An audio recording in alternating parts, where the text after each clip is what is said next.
சனி பகவானின் கோபத்திற்கு ஆளாகாமல் இருக்க வேண்டும் என்று நீங்கள் நினைத்தால் சனிக்கிழமை அன்று இந்த 5 விஷயங்களை தவறுதலாக கூட செய்யக்கூடாது. இன்று இரும்பு வாங்க வேண்டாம்.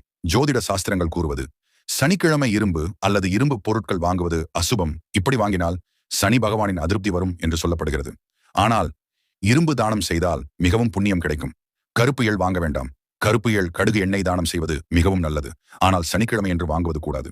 ஏற்கனவே வாங்கி வைத்ததை மட்டுமே தானம் செய்ய வேண்டும். இல்லையெனில் பரிகார பலன்கள் கிடையாது. பயணம் செய்வதை தவிர்க்கவும். சனி நாள் கிழக்கு அல்லது வடக்கு திசையில் பயணம் செய்வது சாஸ்திரப்படி அவகூறானது. அவசியம் என்று போனால் பரவாயில்லை. ஆனால் வேண்டாம் என்றிருந்தால் தவிர்ப்பதே நல்லது. காலணி செருப்பு பரிசாக ஏற்க வேண்டாம். சனிதவம் நீங்க மற்றவர்களுக்கு காலணி தானம் செய்யலாம். ஆனால் அதே நாளில் யாரிடமிருந்தும் செருப்பு பரிசாக ஏற்கக்கூடாது. இது எதிர்மறை ஆற்றலை வீட்டுக்குள் கொண்டு வரும் என்று சாஸ்திரம் கூறுகிறது. எண்ணெயை இன்று வாங்க வேண்டாம். சனி பகவானை மகிழ்விக்க கடுகு எண்ணெய் தீபம் ஏற்றுவது மிக நல்லது. ஆனால் சனிக்கிழமை அன்று எண்ணெயை வாங்கக்கூடாது. வீட்டில் ஏற்கனவே உள்ள எண்ணெயை பயன்படுத்த வேண்டும். இந்த 5 விதிகளையும் பின்பற்றினால் சனி பகவானின் அருள் எப்போதும் உங்கள் வீட்டில் நிலைத்து நிற்கும். அமைதி, செழிப்பு, சுபீட்சம் அனைத்தும் உண்டாகும். ஓம் சனீஸ்வராய நமஹ.